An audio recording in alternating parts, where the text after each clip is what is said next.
நெருப்பு மாதிரியான பேச்சு யாருமே எதிர்பார்க்கவில்லை. இனிமேல் பட்டும் படாமல் பேசப்போவதில்லை. திமுகவுக்கு நேரடி அட்டாக் தான். ஸ்டாலினுக்கு நேரடி சவால் விடுத்த விஜய். நாகப்பட்டினத்தில் நடிகர் விஜயின் சமீபத்திய பிரச்சாரம் அவரது அரசியல் பயணத்தில் ஒரு முக்கிய திருப்பு முனையாக பார்க்கப்படுகிறது.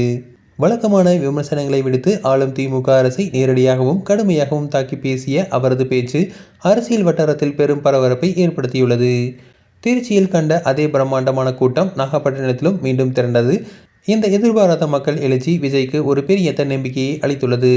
இது வெறும் ரசிகர் கூட்டம் அல்ல, மாறாக ஒரு மாற்றத்தை எதிர்நோக்கியுள்ள தமிழக மக்களின் ஆதரவு என்பதை உணர்த்துகிறது. தனது பயணத்திற்கு விதிக்கப்பட்ட கட்டுப்பாடுகள், அனுமதி மறுப்பு, மின்வெட்டு போன்ற தடைகளை பற்றி நேரடியாக பேசிய விஜய், என்னை கோபப்படுத்தாதீர்கள், நான் பொங்கி எழுவேன் என ஆளும் கட்சிக்கு சவால் விடுத்தார். முதலீடுகளை ஏற்க வெளிநாடு செல்கிறீர்களா அல்லது அங்கிருக்கும் முதலீடுகளை அங்கு கொண்டு செல்ல போகிறீர்களா என்ற அவரது கேள்வி திமுக அரசின் வெளிநாட்டு பயணங்கள் மீதான ஊழல் குற்றச்சாட்டுகளை கடுமையாக விமர்சிப்பதாக அமைந்தது.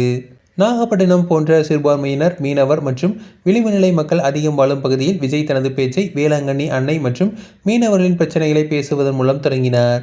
14 ஆண்டுகளுக்கு முன்பு மீனவர்களுக்காக ஒரு மாபெரும் கூட்டத்தை நான் நடத்தினேன் என்று அவர் குறிப்பிட்டது அவர் அரசியல் பயணம் புதிதல்ல என்பதை உணர்த்துவதாக இருந்தது.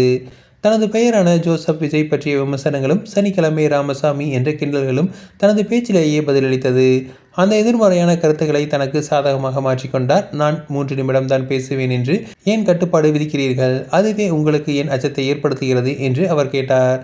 மேலும் விஜயின் பேச்சில் மிகவும் கவனிக்கத்தக்க அம்சம் பெரம்பூரில் உள்ள கூட்டத்திற்கு வர இயலாததற்காக மக்களிடம் அவர் மன்னிப்பு கேட்டதுதான். பொதுவாக எந்த ஒரு அரசியல் தலைவரும் மக்களிடம் மன்னிப்பு கேட்பதில்லை. இந்த செயல் விஜயின் எளிமையையும் மக்களுடனான அவரது நேரடி தொடர்பையும் பிரதிபலிக்கிறது.